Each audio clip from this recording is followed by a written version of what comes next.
ভেঙে পড়েছে ভারতের অর্থনীতি, কমে গেছে প্রবৃদ্ধির হার, রুপির দাম সর্বনিম্ন পর্যায়ে।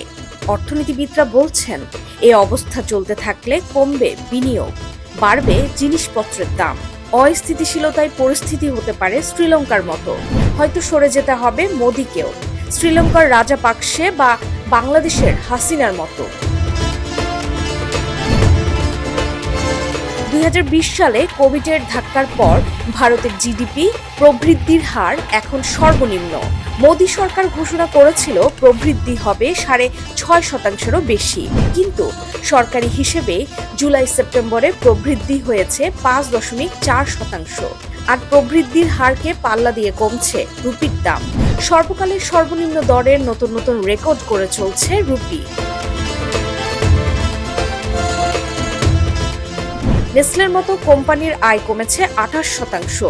কর্পোরেট সেলে মন্দার কারণে বিদেশি বিনিয়োগকারীরা ভারত ছেড়ে যাচ্ছেন। আদানির দুর্নীতি নিয়ে মামলা চলছে মার্কিন আদালতে।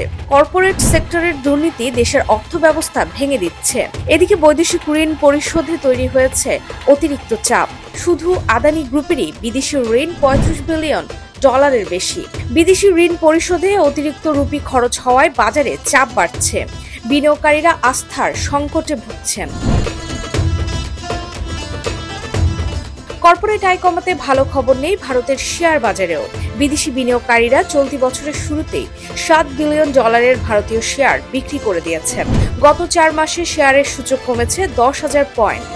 বিনিয়োগকারীরা দিন কাটাচ্ছেন আতঙ্কের মধ্যে। মন্দার ধাক্কা লেগেছে মূল্যস্ফীতিতে।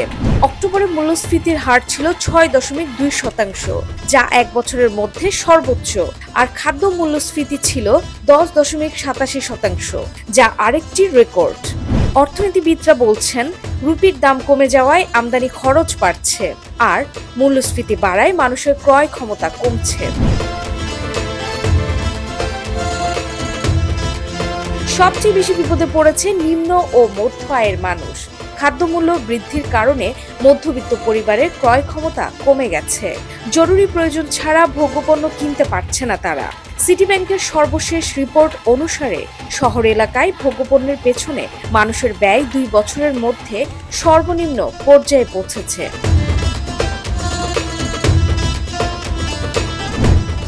সব মিলিয়ে নতুন বছরটি ভালো যাচ্ছে না মোদি সরকারের।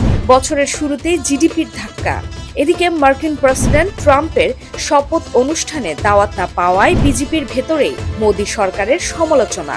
উল্টো ট্রাম্পের 100% শুল্ক আরোপের হুমকিতে বিদেশি বিনিয়োগকারীরাও পিছিয়ে যাচ্ছে।